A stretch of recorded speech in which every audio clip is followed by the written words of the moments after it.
Benarkah demokrasi bisa jadi alat anarki? Assalamualaikum warahmatullahi wabarakatuh. Apa kabar guys? Jumpa lagi dalam channel Z. Kali ini saya akan membahas soal demokrasi. Bagi saya, bagi orang yang mempelajari sosiologi, demokrasi itu berbanding lurus dengan taraf perkembangan sosial masyarakat. Sebagaimana kita ketahui bahwa sejarah demokrasi itu tidak lepas dari situasi dan kondisi sosial masyarakat. Pada masyarakat yang masih sederhana, dengan kondisi sosial yang homogen, pada saat itu demokrasi bisa berjalan secara langsung tanpa harus melalui sistem perwakilan sebagaimana yang tercermin pada era Yunani kuno. Kemudian berkembang era demokrasi modern, akhirnya muncul sistem perwakilan dan lain sebagainya. Artinya apa? Semakin modern demokrasi, maka dia akan semakin related dengan kebebasan. Ya.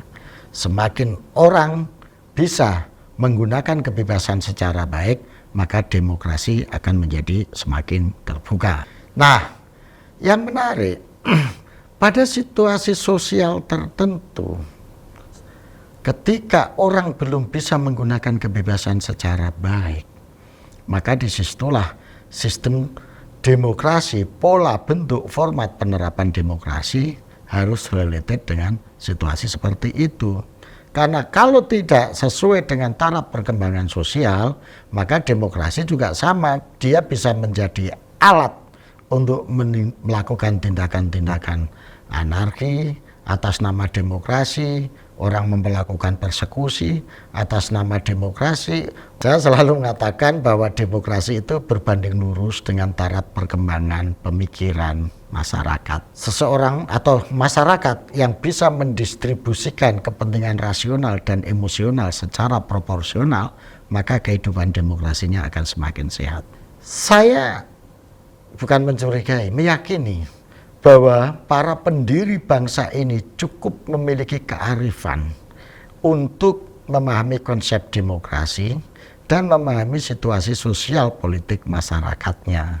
Maka pada saat itu dibentuklah suatu sistem demokrasi yang mengkompromikan antara monarki dan demokrasi.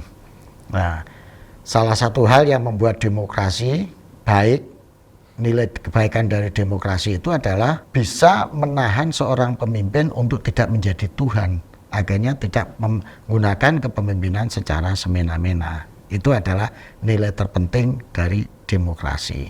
Di tengah situasi masyarakat yang sangat majemuk seperti Indonesia, ya, yang taraf perkembangan sosialnya ini masih beragam, artinya kita ini kan masyarakat yang baru belajar pakaian, belajar berpakaian ibaratnya, sampai yang sudah bermain teknologi tinggi, internet dan lain sebagainya, itu ada dan hidup suatu bangsa. Maka akan sangat kesulitan kalau penerapan demokrasinya ini hanya mengimajinasikan pada masyarakat yang sudah dewasa, ya, sudah maju secara rasionalitas, secara peradaban sebagaimana masyarakat barat. Disinilah pentingnya kearifan dalam penerapan demokrasi yang related dengan situasi, setting sosial, politik, dan konstruksi kultural masyarakat Nusantara. Kalau demokrasi liberal kita terapkan di sini, ya akhirnya yang muncul sampah demokrasi. Karena yang punya duit, yang punya power, yang punya kekuatan yang menang. Mereka yang nggak punya duit, yang nggak punya power, nggak punya kekuasaan, akhirnya dia akan tersingkir, hanya menjadi ornamen demokrasi saja, gitu ya. Tapi sebaliknya kalau kekuatan otoritarianisme itu terlalu kuat dengan monarki yang terlalu kuat sampai mengabaikan demokrasi, ya itu tidak bagus juga. Artinya apa? Diperlukan suatu kepemimpinan yang kuat, tetapi kepemimpinan ini digunakan untuk membela yang miskin, mendidik yang belum maju, dan memberikan pengaturan supaya yang sudah maju, supaya yang sudah kuat itu tidak bersikap semena-mena dan punya kepedulian untuk memperhatikan yang belum maju, yang belum berpendidikan, belum berpengetahuan, sebagaimana yang terjadi dalam sebagian masyarakat Indonesia saat ini. Kalau di tempat lain mah gampang, yang dianggap mengganggu dan dianggap menghambat kemajuan dibunuh saja, dimatikan. Tapi kan itu tidak bisa di kita.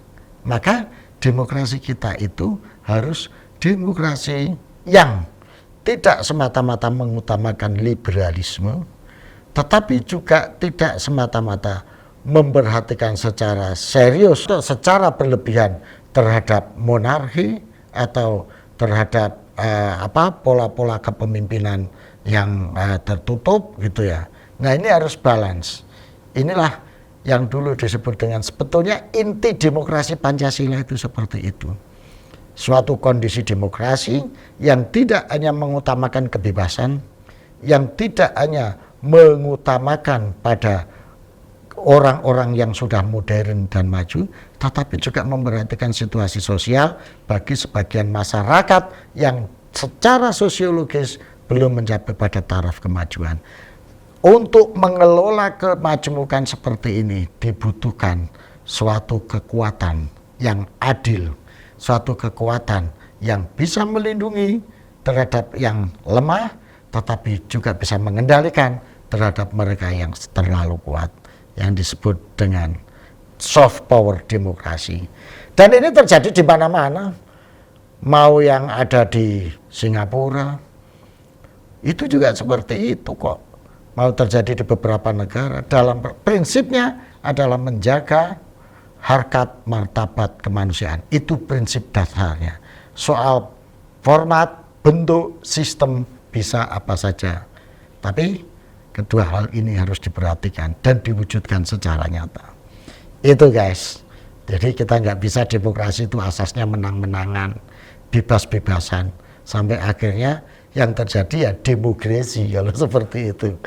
Terima kasih guys. Mudah-mudahan ini bisa menjadi inspirasi dalam kita berdemokrasi di negara tercinta, negara kesatuan Republik Indonesia. Assalamualaikum warahmatullahi wabarakatuh. Alsastro atau lengkapnya Dr. Ngatawi Alsastro SAG MSI adalah seorang sosiolog, budayawan, dan tokoh agama di Indonesia.